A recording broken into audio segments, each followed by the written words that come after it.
চিংড়ি ভুনা বাঙালির খুব প্রিয় খাবার। চিংড়ি মাছের ভুনা প্রায়শই বাঙালির ঘরে ঘরে কিন্তু হয়েই থাকে। নমস্কার বন্ধুরা, বারবিশাল চ্যানেলে সবাইকে স্বাগত জানাই। আশা করছি সবাই ভালো আছেন। চিংড়ি মাছের কিন্তু অনেক রকম রেসিপি হয়। তো আজ আমি রান্না করব স্পেশাল চিংড়ি ভুনা, যেটা ঘরে থাকা সাধারণ উপকরণ দিয়ে খুব সহজেই রান্না করে নেওয়া যায়। চলুন তাহলে দেখে নিই চিংড়ি মাছের ভুনা রেসিপিটা। সবার প্রথমে আমি এখানে 500 গ্রাম চিংড়ি মাছ নিয়ে নিয়েছি। চিংড়ি মাছটা আমি ভালোভাবে পরিষ্কার করে নিয়েছি। আর এই চিংড়ি মাছের মধ্যে যে ভেনটা থাকে সেটা আমি ক্লিয়ার করে নিয়েছি।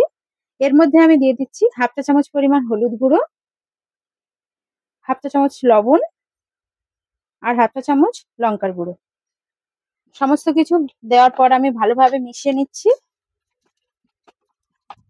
ভালোভাবে মাখানো হয়ে গেছে। এরপর এটা আমি ম্যারিনেটের জন্য 10 মিনিট রেখে দিচ্ছি। আমি একটা ভাজা মশলা তৈরি করব। তার জন্য আমি নিয়ে নিচ্ছি 1 চা চামচ ধনে, 1 চা চামচ গোটা জিরে, 2টো শুকনো লঙ্কা আর কতগুলো গোলমরিচ। আর এই যে পোস্তটা দেখতে পাচ্ছেন, এটা আমি ভাজবো না। এই মশলাগুলো ভাজার পর যখন পেস্ট করব তখন আমি পোস্তটা দিয়ে পেস্ট করে নেব। একটা কড়াই আমি গরম করে নিয়েছি। এরপর এই গোটা মশলাগুলো আমি দিয়ে দিচ্ছি।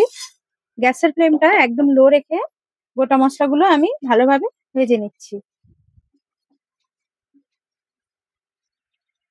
গোটা মশলাগুলো ভাজা কমপ্লিট হয়ে গেছে, খুব সুন্দর একটা গন্ধ বেরোচ্ছে।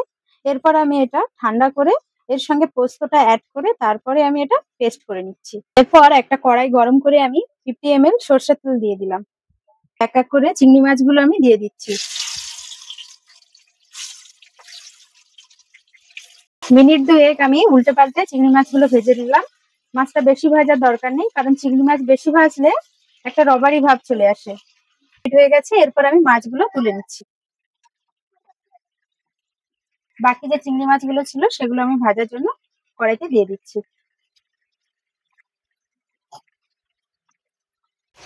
দ্বিতীয় ব্যাচের চিংড়ি মাছগুলো আমি ভালোভাবে উল্টে পাল্টে ভেজে নিচ্ছি।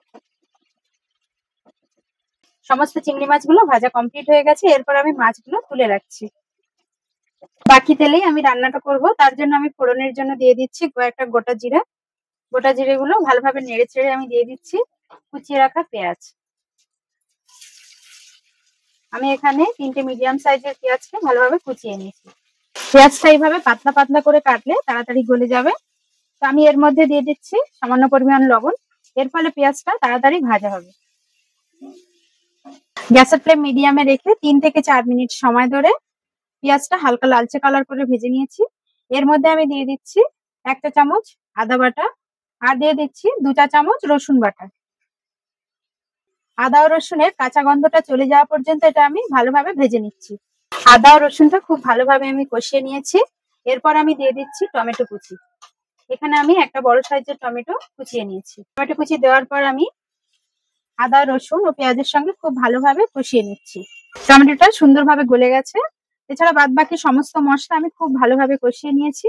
এই পর্যায়ে আমি দিয়ে দিচ্ছি 1 চা চামচ হলুদ গুঁড়ো আর দিয়ে দিচ্ছি কাশ্মীরি লঙ্কার গুঁড়ো 1 চা চামচ।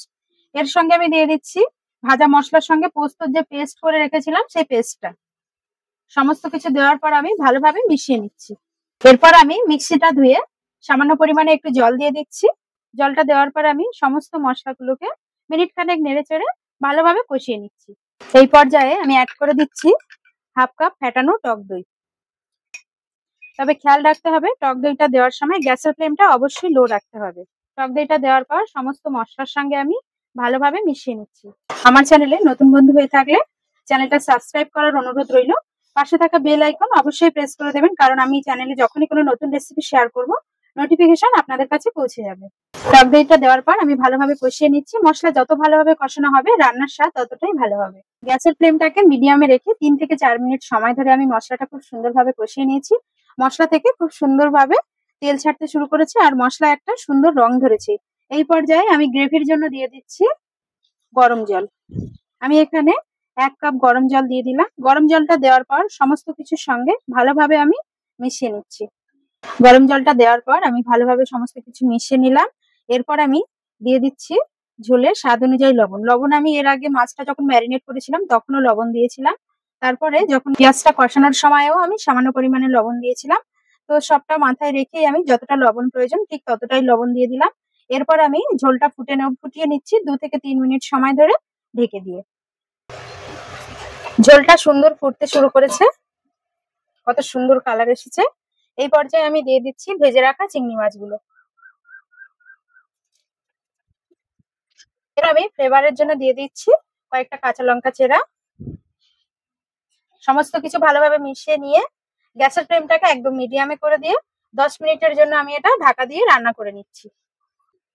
10 মিনিট হয়ে গেছে, দেখুন কত সুন্দর টেক্সচার চলে এসেছে। রান্নাটা কিন্তু এখনো কমপ্লিট হয়নি, গ্রেভিটা অনেকটা বেশিই আছে। এই রান্নায় যেহেতু গ্রেভি বেশি থাকে না, সে কারণে গ্রেভিটা অনেকটাই কমে আসবে আর তেলটা পুরোপুরি ছেড়ে দেবে, তখনই রান্নাটা কমপ্লিট হবে। তো গ্যাসের ফ্লেমটাকে আমি মিডিয়ামে রেখে আবারও 2 থেকে 3 মিনিটের জন্য ঢেকে দিয়ে রান্না করে নিচ্ছি। 3 মিনিট হয়ে গেছে, দেখুন কতটা দুর্দান্ত হয়েছে কালারটা, তেলটাও কত সুন্দরভাবে ছেড়ে দিয়েছে, গ্রেভিটাও একদম পারফেক্ট হয়েছে। এই পর্যায়ে আমি উপর থেকে ছড়িয়ে দিচ্ছি কুচানো ধনেপাতা। গরম ভাত, পোলাও অথবা ফ্রাইড রাইসের সঙ্গে জাস্ট জমে যাবে। রান্নাটা হয়ে গেছে, গ্যাসের ফ্লেমটা এবার আমি বন্ধ করে দিচ্ছি। আশা করছি আমার আজকের এই রেসিপিটা আপনাদের ভালো লেগেছে। এটা আপনারা বাড়িতে যে কোনো দিন রান্না করতে পারেন। রেসিপিটা কেমন লাগলো অবশ্যই কমেন্টে জানাবেন। আজ এই পর্যন্ত, আবার আসছি অন্য কোনো রেসিপির সাথে। ততক্ষণ সবাই সুস্থ থাকবেন, ভালো থাকবেন। ধন্যবাদ।